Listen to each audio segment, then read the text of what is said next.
She was invisible, just another waitress in a room full of sharks, wiping down mahogany tables, while men with net worths higher than small countries laughed about destroying companies. They saw a uniform. They saw a servant. What they didn't see was the mind that could calculate a mate in 7 while balancing a tray of crystal flutes.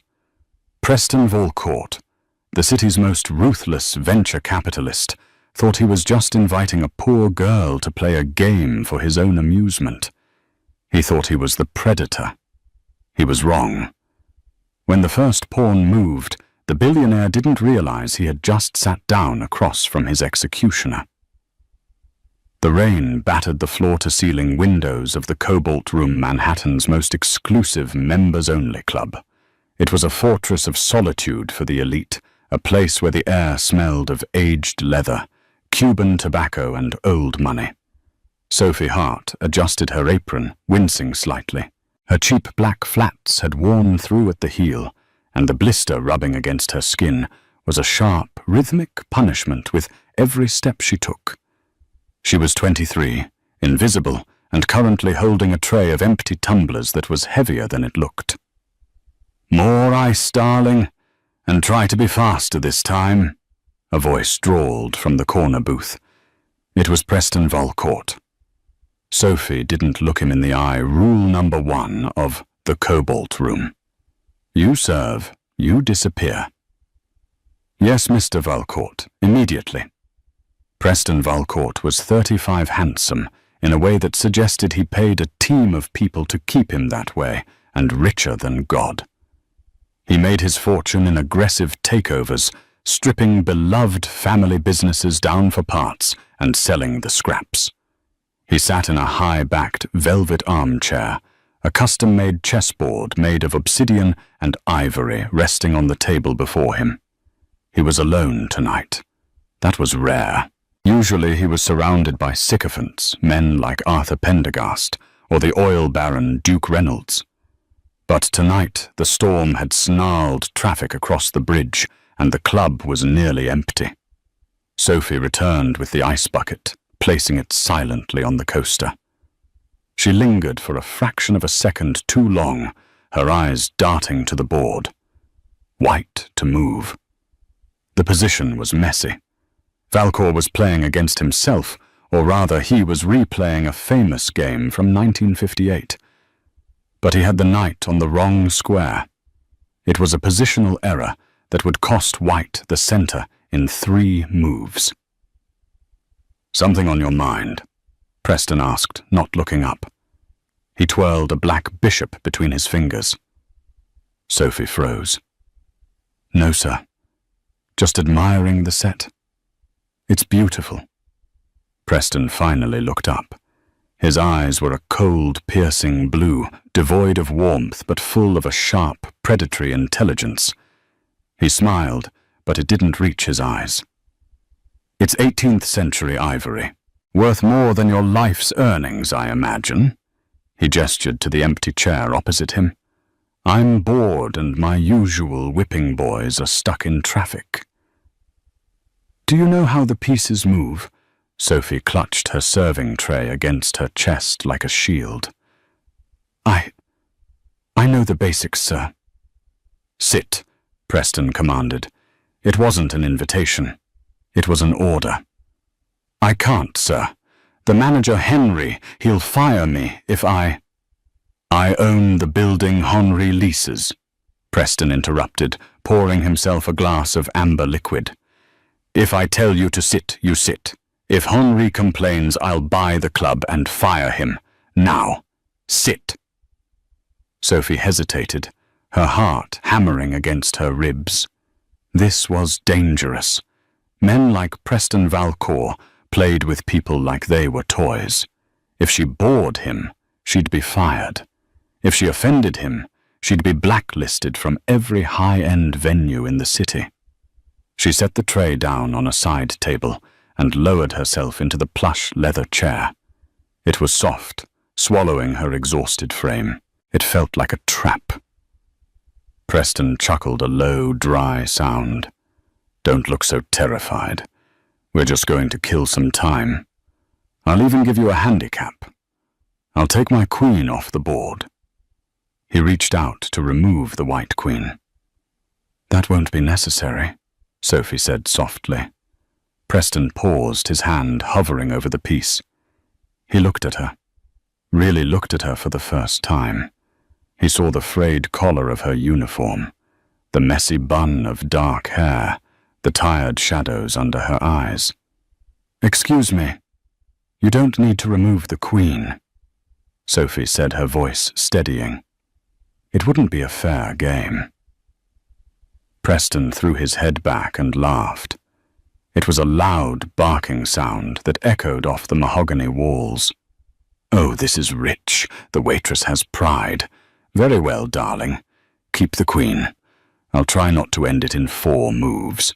I'd hate to make you cry before you bring me a refill." He gestured for her to take the black pieces. "Ladies first." "No, that's not the rule. But I'm a gentleman. You make the first move." Sophie looked at the board. For the last 3 years, she had been scrubbing floors and serving drinks to pay for her mother's medical bills. She had buried her past. She had buried the little girl who used to play blindfold Simul on park benches in Washington Square Park. She had buried the daughter of Victor the Wolf Kovac, the disgraced Grand Master who vanished 10 years ago. But looking at the ivory pieces, the hunger woke up. She reached out her hand, trembling slightly, and pushed her pawn to e5.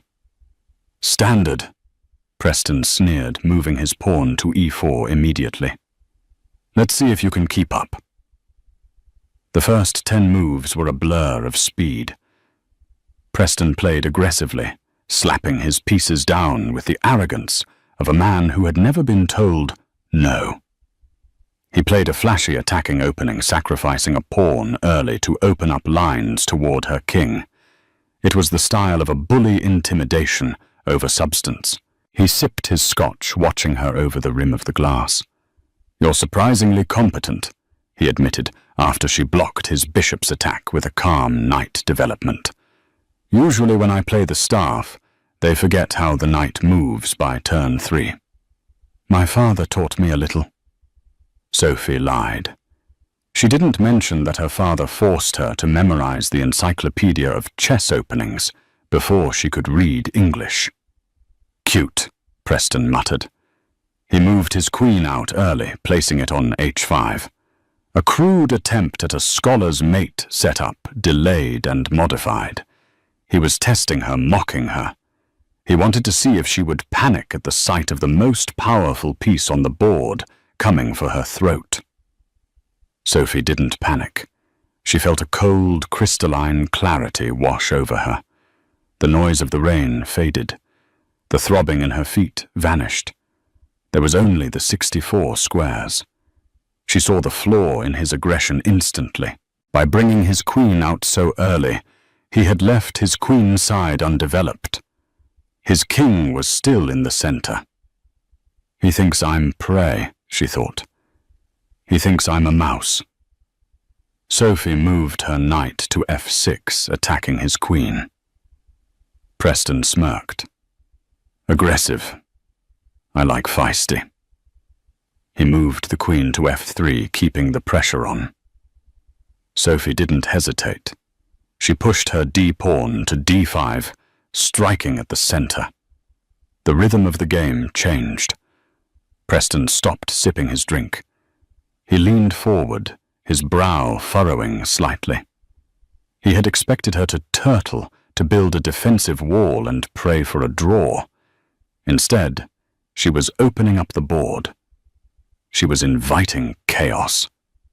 "Careful," Preston warned, his voice dropping an octave. "You're leaving your king exposed." "Am I?" Sophie whispered. She sacrificed a bishop. It was a move so subtle, so seemingly stupid, that Preston actually snorted. "Darling, you just gave me a free piece." He captured the bishop with his pawn, shaking his head, and here I thought we were having a moment. "Look deeper," Sophie said. Preston paused. He looked at the board. He looked at the captured bishop. Then he looked at the open file she had just created. Suddenly his eyes widened. By taking the bishop, he had moved his pawn away from the defense of his king. He had opened the diagonal. Sophie moved her queen. Check. Preston swore softly and moved his king. Sophie moved her rook. Check. Preston's hand hovered over the board. His knuckles were white. He realized with a jolt of nausea that he was running out of squares. How he was Preston Volcourt. He had studied under Russian tutors. He was playing a waitress who smelled like dish soap and stale coffee. He moved his king again, sweat beading on his forehead, despite the air conditioning. Sophie reached out. She didn't slam the piece down. She placed it gently with the tenderness of a mother tucking in a child. "Checkmate," she said softly. The silence in the cobalt room was deafening. The rain continued to lash against the glass, but inside time seemed to have stopped. Preston stared at the board.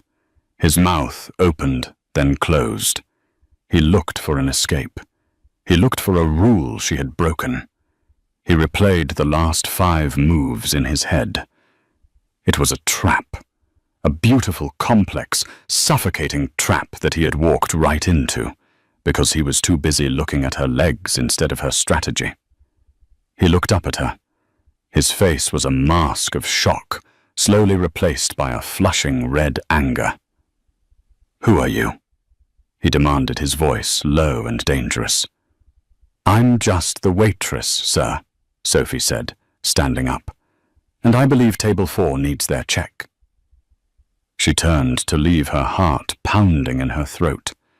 She had done it. She had humiliated him. She needed to get away before he exploded. "Stop!" Preston barked. Sophie froze. Preston stood up, knocking his expensive chair backward. It clattered loudly against the floor. He walked around the table, closing the distance between them. He loomed over her, smelling of expensive cologne and fury. "Nobody beats me," he hissed. "Especially not with a sacrifice like that. That was the Petrovsky variation. That hasn't been played in high-level play since the 90s. Where did you learn that?" Sophie kept her head down. "I read books, sir. Library books." Preston grabbed her wrist.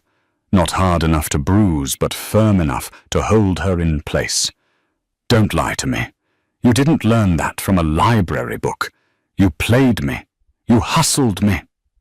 "I didn't hustle you," Sophie said, pulling her arm back. Her eyes flashed with a sudden spark of defiance. "You invited me. You mocked me. You lost. Let me go." Preston stared at her, breathing heavily. The anger in his eyes began to shift into something else. Curiosity. Obsession. He reached into his jacket pocket and pulled out a money clip made of solid platinum. He peeled off a stack of $100 bills, more money than Sophie made in 3 months. He slammed the cash onto the table next to the chessboard. "Again?" he said. "I have to work," Sophie said, backing away. "I'll buy your shift," Preston snapped. "I'll buy your whole damn week. Sit down." "No," Sophie said. Preston blinked. He wasn't used to that word. "No, I beat you," Sophie said, her voice shaking but clear. "The game is over. I have tables to bus." She turned and walked away, leaving the billionaire standing alone in the middle of the room, the cash untouched on the table, staring at the checkmated king as if it were a ghost. But Preston Volcourt was not a man who let things go. As he watched Sophie disappear into the kitchen, he pulled out his phone. He dialed a number that didn't appear in any public directory. "It's Valcourt," he said into the phone, his eyes fixed on the kitchen door. "I need a background check. Full deep dive. Name is Sophie." "Wait." He realized he didn't even know her last name. He walked over to the table where she had left the check for the other customer. It was signed by the server. S. Hart. Sophie Hart, Preston said into the phone. Find out everything. Who she is, where she came from, and who taught her to kill a king in 20 moves. 2 days later, Sophie was fired. It happened quickly and brutally. Henri, the manager of the Cobalt room, called her into his office before her shift even started. He wouldn't look her in the eye. He mumbled something about restructuring and client complaints, handed her a final envelope of cash and told her to clear out her locker. Sophie knew better. She hadn't had any complaints. This was Valcourt. She walked out into the blinding afternoon sun of Manhattan, clutching her envelope. Panic began to set in. Her mother's dialysis treatment was due on Thursday. She had rent. She had nothing. She was standing on the corner of Fifth Avenue, checking her phone for other job listings, when a sleek black limousine pulled up to the curb. The back window rolled down. "Get in," Preston Valcourt said. He was wearing sunglasses, looking every bit the corporate shark. Sophie glared at him. "You got me fired." "I freed up your schedule," Preston corrected. "Get in, Sophie, unless you want to explain to your landlord why you're short this month." Sophie's blood boiled. She wanted to throw her phone at him. She wanted to scream. But she also thought of her mother. She opened the door and slid onto the cream-colored leather seats. The car smelled of new car scent and peppermint. Preston tapped the glass partition, and the driver merged seamlessly back into traffic. "You ruined my life," Sophie said flatly. "I'm offering you a promotion," Preston said. He handed her a thick file folder. Sophie opened it. It was a contract. "What is this?" "I have a problem," Preston said, taking off his sunglasses. "There is a man named Victor Cross. You know the name." Sophie's breath hitched. "Victor Cross, the current US champion. A man known for his robotic precision and his utter lack of empathy. Everyone knows Victor Cross. Cross and I have a rivalry," Preston explained. "Not in business, in ego. Every year there is a private tournament held in the Swiss Alps, the Obsidian Invitational, high stakes, $10 million buy-in. Winner takes the pot, but more importantly, the winner gets the key. The key. It's a symbolic trophy, but it grants access to a consortium of investors that Cross controls. If I win, I can hostile take over his entire empire. If I lose, he gains control of my Asian tech division." "So play him," Sophie said. "You seem to think you're good." Preston grimaced. It was a rare moment of vulnerability. "I'm good. He's a machine. I've lost to him 5 years in a row. Last year, he made me resign in front of the Saudi prince. It was unpleasant." He pointed a manicured finger at her. "But you play like a chaotic storm. You play like the old Soviet masters. You don't play by the book. You burn the book. Cross can predict algorithms. He can't predict you." Sophie looked at the contract again. The numbers were staggering. "I want to hire you," Preston said. "Not as a waitress, as a coach. A second, I want you to train me to beat Victor Cross. And if I say no, then you can go back to waiting tables at a diner in Queens, assuming I don't buy that diner and fire you from there too." Sophie looked at him with disgust. "You're a monster." "I'm a winner," Preston shrugged, "and I'm offering you $50,000 a month, plus a bonus of $500,000 if I win the tournament. $50,000. That would pay for a kidney transplant That would pay off the debt her father left behind. I don't just want money, Sophie said quietly. What do you want? I want to play. Preston frowned. Excuse me, I don't want to just coach you, Sophie said, her eyes hardening. I want entry. I want to play in the tournament. Preston laughed.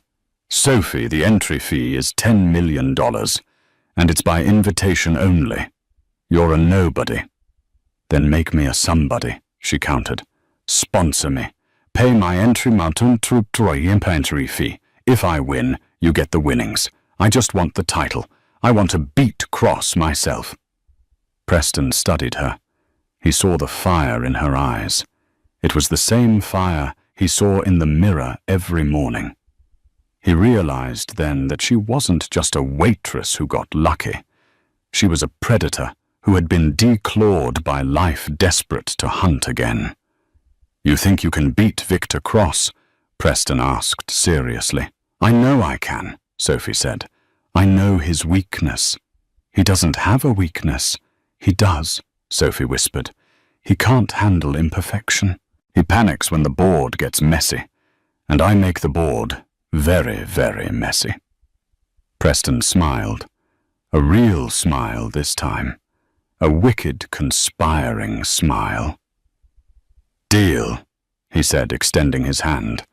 But if you lose my $10 million, Sophie Hart, you will work for me for the rest of your life. For free.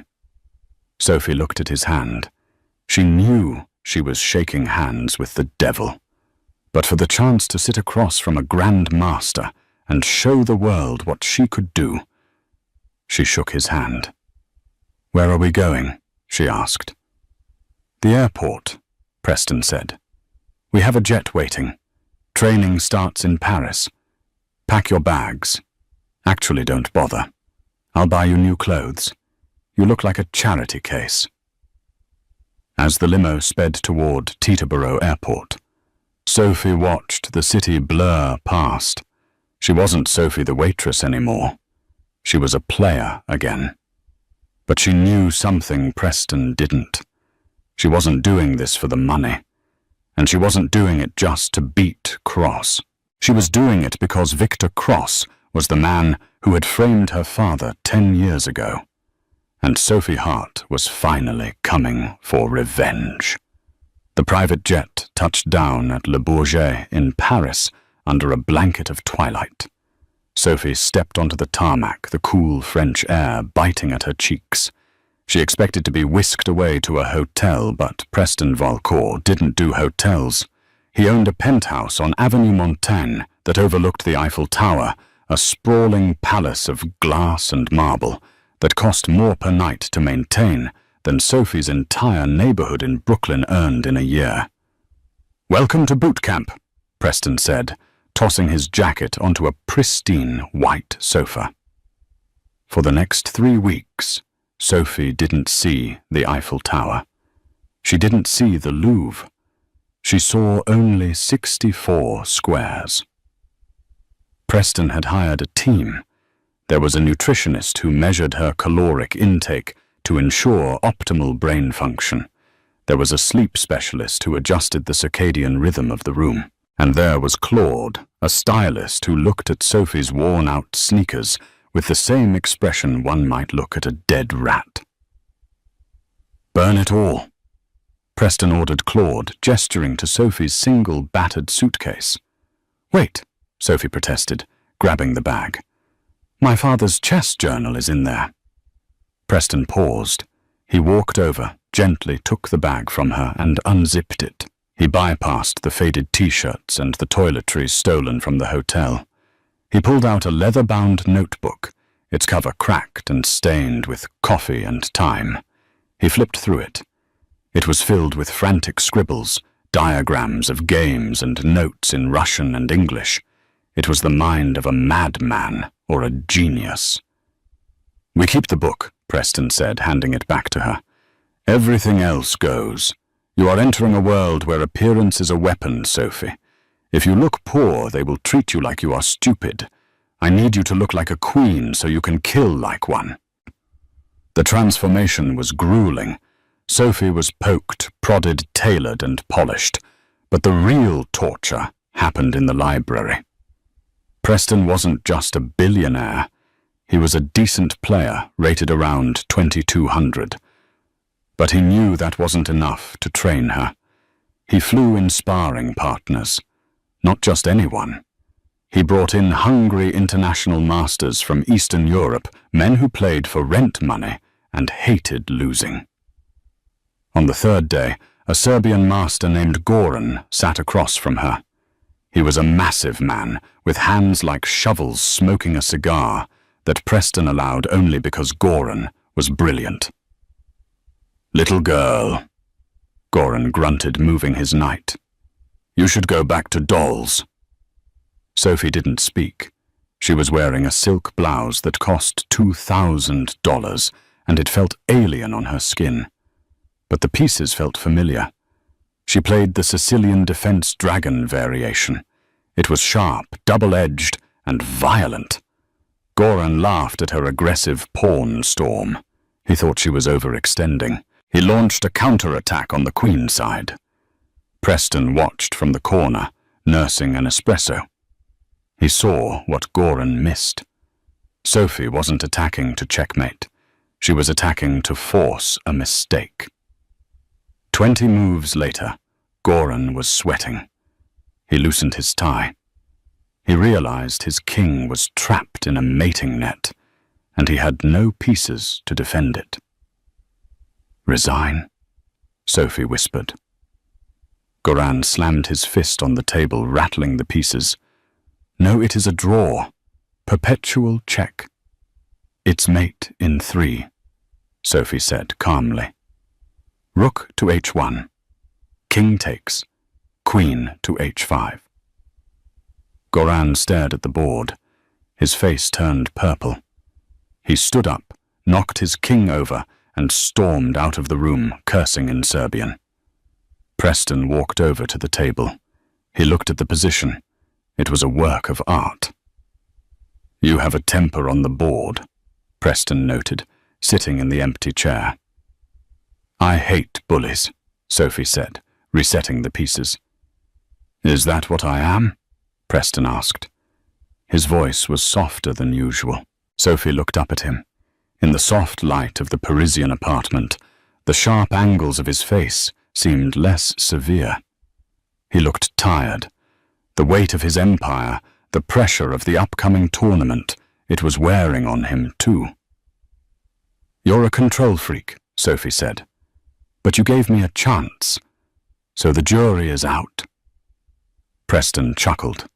He reached across the board, but instead of moving a piece, he brushed a stray lock of hair behind her ear. His fingers lingered on her jawline for a second too long. The air in the room suddenly became very thin. Sophie's breath hitched. "You're not just a weapon, Sophie," Preston murmured. "I hope you know that. When we get to the Alps, they will try to tear you apart. Not just Cross, the press, the other billionaires. They eat weakness." "I'm not weak," Sophie said, her voice trembling slightly, not from fear, but from the sudden proximity of him. "I know," Preston said. He pulled his hand back, the mask of the ruthless businessman sliding back into place. "But everyone has a breaking point. We leave tomorrow. Get some sleep. You're going to need it." He stood up and walked to the door. Before he left, he turned back.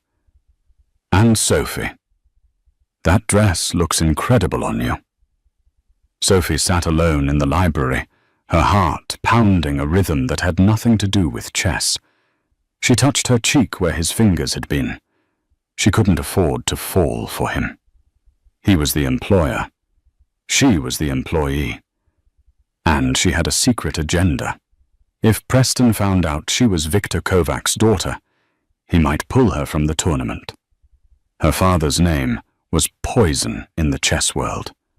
He was accused of using computer assistance in the 2014 World Championship cycle, a lie fabricated by Victor Cross to destroy him. Sophie opened her father's journal. On the last page in shaky handwriting were 3 words. Watch the F7 square. She closed the book. I'm coming for you, Cross, she whispered. The helicopter ride to the summit was terrifying. The hotel was built into the side of a jagged peak in the Swiss Alps, accessible only by air. It was a fortress of solitude for the ultra-rich, a place where deals were made that toppled governments and shifted economies. As the helicopter descended onto the private pad, snow swirled around the glass cabin. Sophie stepped out, wrapped in a white cashmere coat Preston had bought her. The cold was absolute, stripping the air from her lungs. "Showtime," Preston said, offering her his arm. He looked impeccable in a heavy wool trench coat, his eyes hidden behind aviator sunglasses, despite the overcast sky. They walked into the lobby. It was like entering a cathedral dedicated to wealth. A 40-foot fireplace roared in the center, surrounded by sofas made of reindeer hide. The air smelled of pine and money. The room was filled with men and women who radiated power. There was the tech mogul from Silicon Valley who had just bought an island. There was the Russian oligarch who owned half the natural gas in Europe. And in the center of them all, holding a glass of sparkling water, was Victor Cross. He was older than he looked in magazines. His hair was silver and perfectly coiffed, his suit cut so sharply it could draw blood. He was laughing at something a diplomat was saying, but his eyes were dead. They were the eyes of a shark moving through water. Preston tightened his grip on Sophie's arm. "Steady. He smells fear." They approached the circle. The conversation died as Preston Volcourt entered. "Preston," Cross said, his voice smooth as oiled silk. He didn't offer a hand. "I heard you were coming. I assumed you enjoyed losing your money so much last year. You came back for seconds." "I have too much money, Victor. It's a burden." Preston smiled tightly. "I need someone to help me lighten the load." Cross's gaze slid from Preston to Sophie. It was a physical violation. He scanned her from her boots to her eyes, analyzing her value, her threat level, her purpose. "And who is this?" Cross asked, sounding bored. "Another escort. Really, Preston, the staff quarters are in the basement." Preston's jaw clenched. Sophie felt the anger radiating off him. She stepped forward before he could speak. "I'm not an escort," she said, her voice cutting through the silence of the lobby. "I'm the player who is going to take your title." A ripple of murmurs went through the crowd. Cross raised an eyebrow. A slow, cruel smile spread across his face.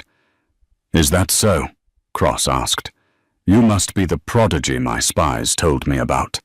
The waitress from Manhattan." He stepped closer, invading her personal space. "Let me give you some advice, little girl. Go back to serving drinks. This is a game for kings, not pawns." "Even a pawn can become a queen," Sophie retorted.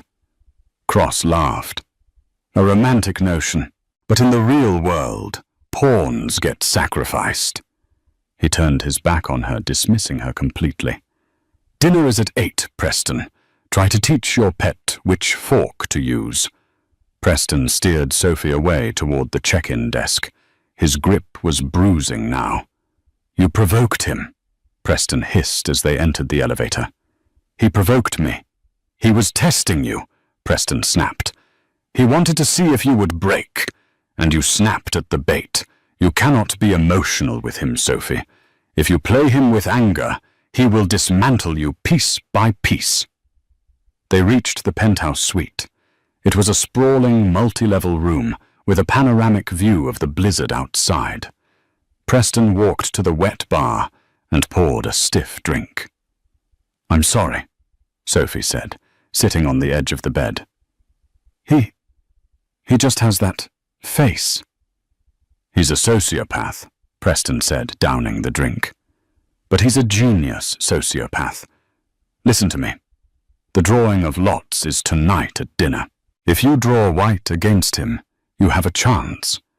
If you draw black, it will be a bloodbath." Sophie looked at her hands. They were trembling. Seeing Cross in person had shaken her more than she expected. It wasn't just anger. It was fear. He seemed larger than life, invincible. Suddenly there was a knock at the door. Preston opened it. A hotel porter stood there, holding a small black box tied with a red ribbon. "For Ms. Hart," the porter said. "From Mr. Cross." Preston took the box and closed the door. He handed it to Sophie. "A mind game. Open it." Sophie untied the ribbon. She opened the box. Inside was a single chess piece. It was a black king. But it was broken. The cross on top had been snapped off violently. Underneath the piece was a note on heavy cream cardstock. "I know who you are, Sophie Kovacs. Your father was a fraud, and you are just the echo of his failure. Withdraw now, or I will ruin you, like I ruined him." Sophie dropped the note as if it were burning. Her face went pale. Preston picked up the note. He read it. The silence stretched for 10 seconds. He looked at Sophie. His expression was unreadable. "Kovac..." Sophie stood up, backing away. I didn't tell you because I thought you wouldn't sponsor me. My father is Victor Kovac, the Grand Master who was banned for cheating," Preston said flatly. "He didn't cheat," Sophie yelled, tears finally spilling over. "Cross framed him. Cross planted the device in his chair. My father died of a broken heart because of that man. I came here to prove he was innocent. I came here to destroy Cross." She waited for Preston to yell. She waited for him to fire her, to throw her out into the snow. She had lied to him from the start. Preston looked at the note, then at the broken king, and finally at Sophie. He walked over to her. He took her face in his hands. "Why didn't you tell me?" he asked softly. "Because I was afraid." "Sophie," Preston said, his eyes burning with a new intensity. "If I had known you were Victor Kovac's daughter, I would have paid you double." Sophie blinked. "What? Your father was the only man Cross ever feared," Preston said. "If you have his blood, then Cross is terrified. That's why he sent this. That's why he's threatening you. He's scared." Preston smirked, a dangerous, predatory look returning to his face. He crumpled the note and threw it into the fire. "He wants a war," Preston said. "Let's give him a war. Wipe your face. Put on the red dress. We're going to dinner, and you are going to smile at him like you know exactly how he's going to die." The dinner of wolves. The dining hall was lit by chandeliers made of antlers and crystal. The tables were set with silver that gleamed under the soft light. Sophie wore a crimson gown that hugged her figure, a stark contrast to the sea of black tuxedos. She felt like a target. Cross sat at the head of the table holding court. When Sophie and Preston entered, Cross's eyes flickered to her. He saw the red dress. He saw her chin held high. He didn't see the fear he expected. He frowned. The tournament director, a Swiss banker named Herr Vogel, tapped his glass. "Gentleman and lady," Vogel announced, "welcome to the Obsidian Invitational.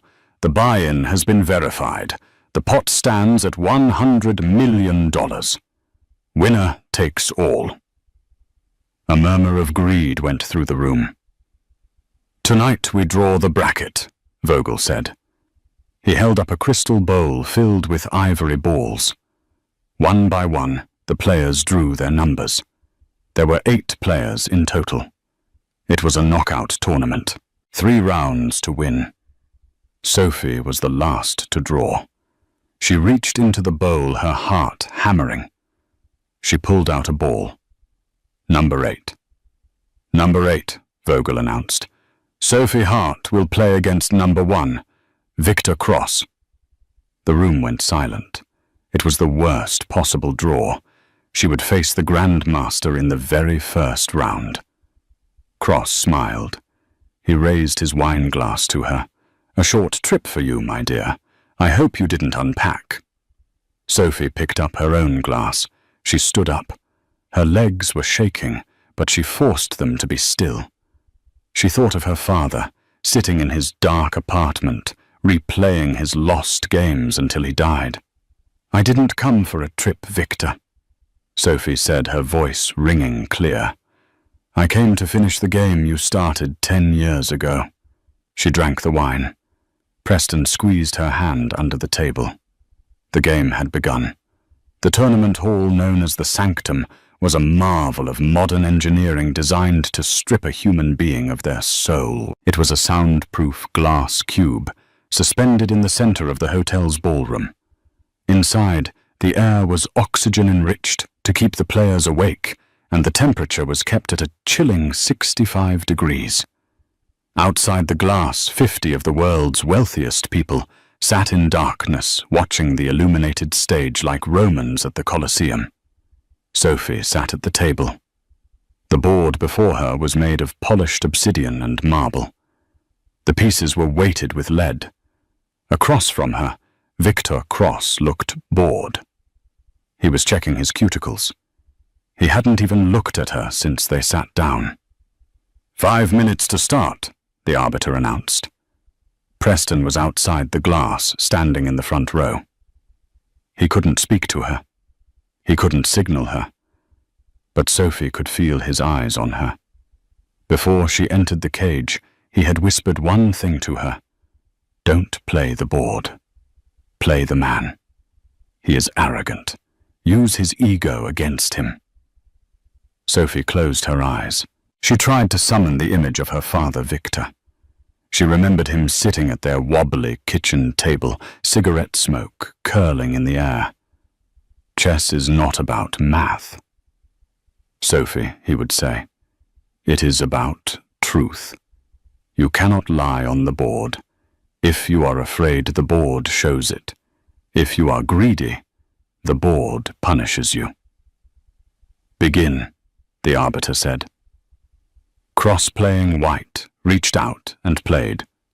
1. D4. The queen's pawn. It was a solid, controlling opening. He wasn't trying to be flashy. He was planning to grind her down, to strangle her slowly until she suffocated. Sophie responded with the king's Indian defense. It was her father's favorite. It was risky. It allowed white to take the center, while black built a fortress and prepared for a counterattack. Predictable, Cross muttered loud enough for only her to hear. Your father played this against me in 2010. I crushed him in 30 moves. My father isn't here, Sophie said, keeping her voice steady. Just me. The game progressed.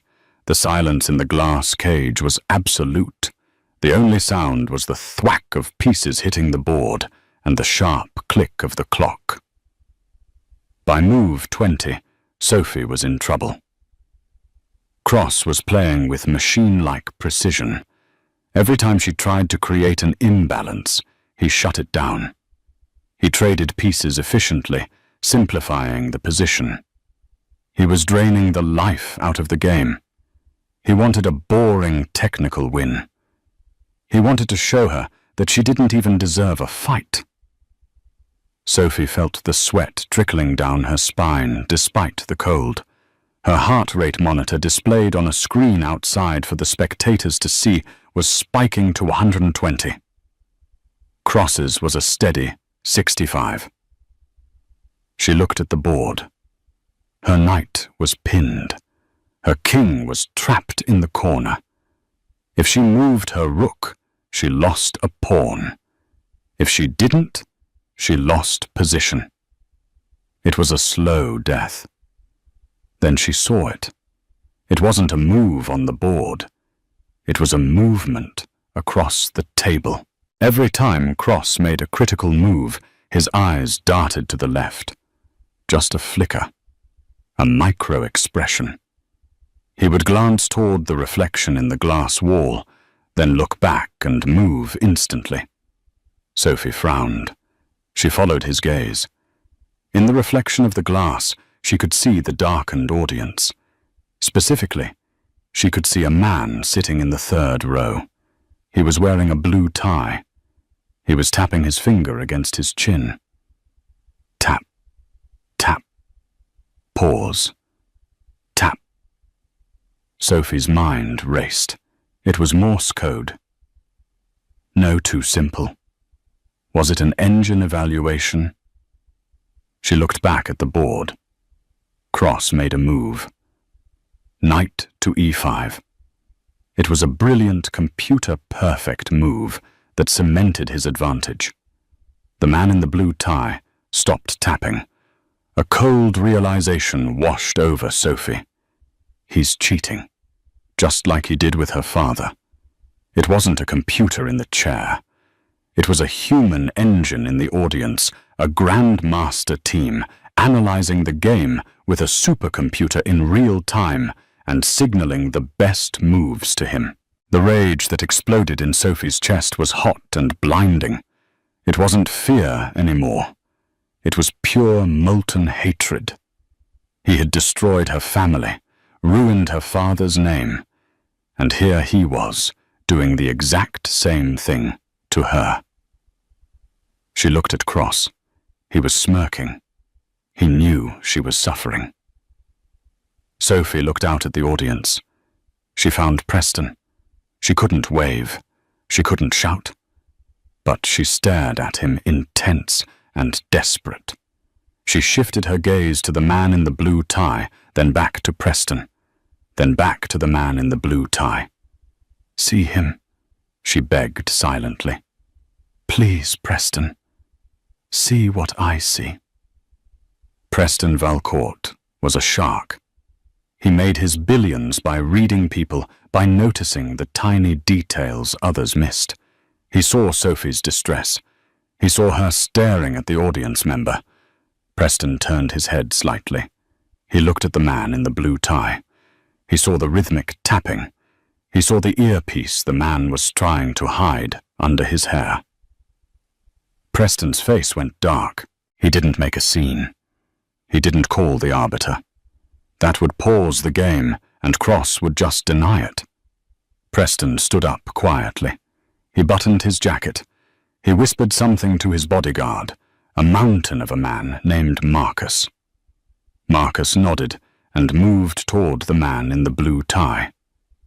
Inside the cage, Sophie saw Preston move.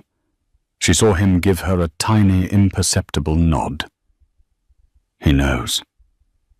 A wave of relief crashed over her, followed by a surge of adrenaline. She didn't have to win the game alone anymore. Preston was fighting the war outside the glass. She just had to fight the war inside. She looked back at the board. She was losing. The computer said she was down. 2.5 points. A dead loss against a grandmaster. But Cross was relying on the signals. What would happen if the signals stopped? Sophie took a deep breath. She reached out and made a move that made no sense to a computer. H5. She pushed a pawn on the side of the board. It did nothing for her position. It was an waiting move, a pass. Cross frowned. He looked at the board. He looked at the reflection. Outside, Marcus had reached the man in the blue tie. He didn't touch him. He simply sat down directly next to him, blocked his view of the stage with his massive shoulders, and leaned in to whisper something. The man in the blue tie went pale. He stopped tapping. He froze. Cross waited. He glanced at the glass. No signal. He glanced again. Nothing. Panic flickered in Cross's eyes. For the first time in 10 years he was alone. The voice of God in his ear had gone silent. He looked at the board. Why did she play h5? Was it a trap? Was there a deep tactical line he was missing? The computer wasn't telling him. He had to think. For the first time in the match, Victor Cross began to sweat. "Your move, Victor," Sophie said softly. "The clock is ticking." Cross hesitated. He was a strong player, yes, but he had become lazy. He had relied on the machine for so long that his intuition had atrophied. He stared at the complex mess of pieces in the center. Without the computer's guidance, the position looked terrifying. He played a passive move. Bishop to e2. A safety move. It was a mistake. Sophie saw it instantly. By retreating the bishop, he had unpinned her knight. The connection was broken. The beast was wounded. Sophie leaned forward. Her eyes, which had been filled with tears an hour ago, were now dry and sharp as diamonds. "Now," she whispered, "we play for real." She launched her knight into the center of the board. Knight to d4. A sacrifice. Cross stared at it. If he took the knight, her queen would infiltrate. If he didn't, she would fork his king and rook. He looked for the signal. The man in the blue tie was gone. Marcus was escorting him out of the ballroom. Cross looked at Preston. Preston was standing with his arms crossed, a cruel, satisfied smile on his face. He mouthed 2 words to Cross. "You're alone." Cross's hand trembled. He took the knight. Sophie slammed her queen to g5. Check. The rhythm of the game shifted violently. It was no longer a slow strangulation. It was a knife fight. Sophie played fast, banging the clock, forcing Cross to react on instinct. And his instinct was fear. He moved his king. She sacrificed a rook. The crowd outside gasped. Even the billionaires who didn't understand chess understood violence. They saw black pieces swarming the white king like hornets. Cross was hyperventilating. He had 15 minutes left. Sophie had 3. But she didn't need time. She had the truth. She remembered the game her father lost, the game that ruined him. It was this same position reversed, and Cross had used a computer to find the only escape. But Cross didn't have the computer. He moved his queen to defend. Queen to f1. "Wrong," Sophie said. She picked up her last remaining bishop. The piece felt heavy, like judgment. Bishop to h3. It was a quiet move. No check, no capture. Just a silent placement of the bishop on a square that dominated the king's escape route. Cross stared at the board. His eyes widened. He reached for his water glass, but his hand shook so badly he knocked it over. Water spilled across the obsidian table, soaking the expensive algebraic notation sheet. He calculated the lines. If he took the bishop, mate in 2. If he moved the pawn, mate in 3. If he sacrificed his queen, mate in 6. There was no escape. It was a zugzwang. Any move he made would lead to his death. Cross looked up at Sophie. His face was grey.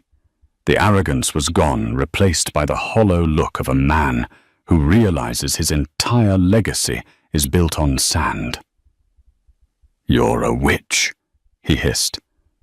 "I'm a waitress," Sophie corrected. "And you are in checkmate." Cross didn't resign. He didn't shake her hand. He stood up his chair, screeching against the floor, and swept the pieces off the board with a violent sweep of his arm. The ivory and obsidian pieces clattered onto the glass floor, scattering like bones. "This is rigged," Cross screamed, his voice muffled by the glass but audible enough. "She cheated. I demand an investigation." The door to the glass cage hissed open. Preston Valcourt stepped in. He didn't look at Cross. He walked straight to Sophie. He offered her a hand to stand up.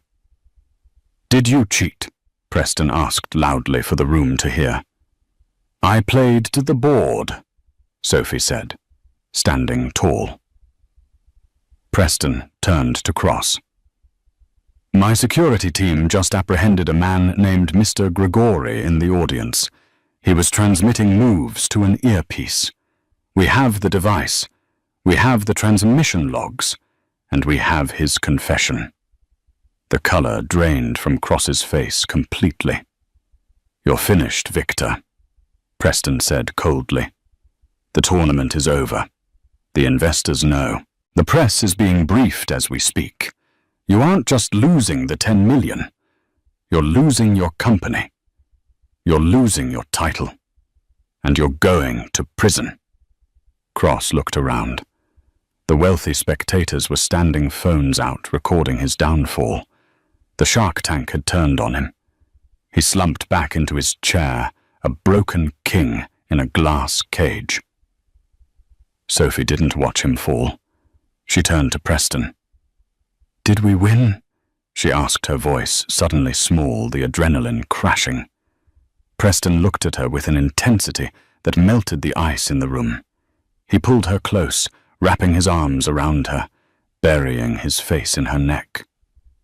"You won, Sophie," he whispered into her hair. "You vindicated him. You did it." The aftermath was a blur of flashbulbs and lawyers. The scandal of the Obsidian Invitational rocked the world. Victor Cross was stripped of his Grandmaster title. The investigation revealed a decade of fraud, vindicating dozens of players he had destroyed, including Viktor Kovac.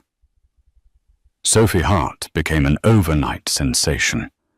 The waitress Grandmaster. Her face was on the cover of Time, Forbes, and Chess Life. But Sophie wasn't interested in the fame. 3 days after the tournament, she sat on the balcony of Preston's chalet, wrapped in a blanket, watching the sun rise over the Alps. The snow was pink and gold in the morning light. On the table next to her was a check for $10 million. Preston walked out onto the balcony, holding 2 mugs of coffee. He sat down next to her. "You haven't cashed it yet?" he noted, nodding at the check. "It feels heavy," Sophie admitted. "I don't know what to do with it." "Well," Preston said, taking a sip of coffee. "You could buy a castle. You could buy your own chess club. You could buy the restaurant you used to work at and fire Henri." Sophie laughed. "That is tempting." "Or," Preston said, his voice turning serious, "you could invest it." "In what?" "In us." Sophie turned to look at him. "Us?" Preston set his coffee down. He took her hand. His skin was warm against the cold morning air. "I have a new project," Preston said. "I'm dissolving the venture capital firm. I'm tired of stripping companies. I want to build something. I want to start a foundation, the Kovac Foundation, chess schools for underprivileged kids, scholarships, training centers, and I want you to run it." Sophie's eyes widened. "You want to name it after my father?" "He deserves it," Preston said, "and the world deserves to know his name for something other than a lie." Sophie felt the tears pricking her eyes again. This man, this arrogant, ruthless billionaire, had given her everything. He had given her vengeance, he had given her pride, and now he was giving her a legacy. "And what about you?" Sophie asked. "What will you do?" "I'll be the chairman." Preston smirked. "Which means I get to boss you around. I'd like to see you try." Sophie smiled. "I beat Cross. You think I can't handle you?" Preston laughed. He leaned in close. "I'm counting on it." He kissed her. It wasn't a tentative kiss like the one in Paris might have been. It was a kiss of equals. It tasted of coffee and victory. It was the end of the game and the beginning of a life. Sophie pulled back, breathless. She looked at the chessboard that was sitting on the table between them. The pieces were set up for a new game. "So," Sophie said, picking up a white pawn. "Do you want to play no stakes this time?" Preston smiled, his blue eyes sparkling with warmth. "Oh, Sophie. With us, there are always stakes." He reached out and covered her hand with his.